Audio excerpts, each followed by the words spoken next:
Kode toko ini juga berpengaruh karena di dalam PDT juga ada manajernya kode toko. Jangan sampai salah kode toko. Kalau kode tokonya salah, tapi nanti barangnya, datanya lari ke toko lain. Kalau matahari bertok, kemudian bertok.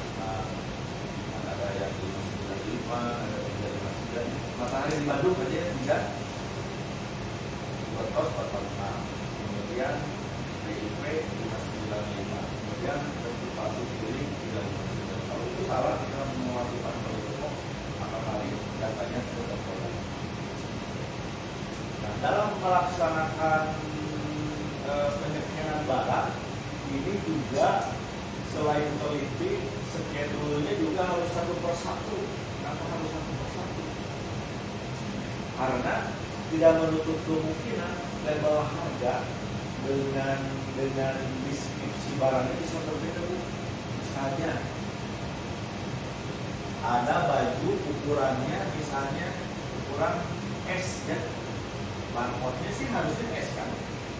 Nah, ada juga kejadian di barangnya ukurannya S tapi barcode-nya ukurannya M. Mana yang harus kita scan?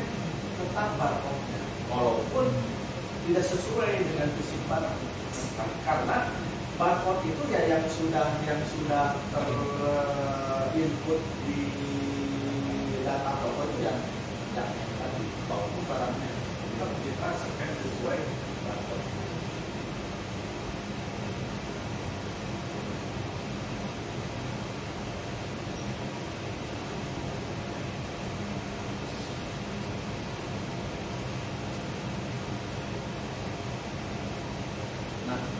Keberhasilan daripada pelaksanaan stok on ini adalah bagaimana semua barang itu bisa kita scan. Jangan sampai ada yang tertinggal. Makanya persiapan di area harus benar-benar maksimal. Profesor area benar-benar bertanggung jawab terhadap pelaksanaan stok on ini. Jangan sampai ada barang yang bercampur ke divisi lain. Itu pasti tidak akan masuk. Atau misalnya nih, kadang-kadang anak-anak suka nakal juga tuh nyimpen barang, Pak.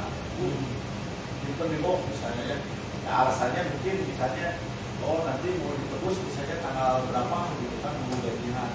Nah, kalau itu tidak terdeteksi itu kan, kalau supervisor tidak mengetahui, kemudian itu tidak terhitung, tidak terstok sama kita, maka itu akan menjadi anggap kecurangan. Itu sering terjadi, Pak, seperti itu. Makanya salah satu persiapan daripada pelaksanaan stok itu adalah beberapa hari sebelumnya kita melakukan sidang ke gudang-gudang. Gudang-gudang kita cari tuh barang yang akan kita stok nanti itu ada nggak, disembunyiin nggak, gitu kan. Termasuk mungkin bisa saja bercampur ke divisi lain. Ini bagian yang sulitnya itu, Pak. Kalau misalnya pelaksanaan penyampaian makanan itu tidak terlalu sulit karena kita pakai PNT gitu kan, tinggal scan dari. Tapi yang sulitnya itu adalah memastikan tidak ada barang yang tertinggal di depan. Karena anak-anak itu kadang-kadang pintar juga nyimpennya gitu kan, kita tidak tahu. Ya, jadi tadinya kan ke ekspedisi itu nggak sembarangan barang, harus koordinasi dulu di nanti saya pagi-pagi. Tapi kalau secara itu jasa pengiriman juga ada yang dari Jasa pengiriman mah kita mah cuma siapin aja. Jadi kalau misalnya dari yang miliknya ada jasa kirimnya, nanti kita tinggal bagian Pembelian dari ini mau customer mintanya yang warna yang 22 atau 24, SPLB 6 24, ada ini 24. Nah, dari kita yang sudah berjalan itu saat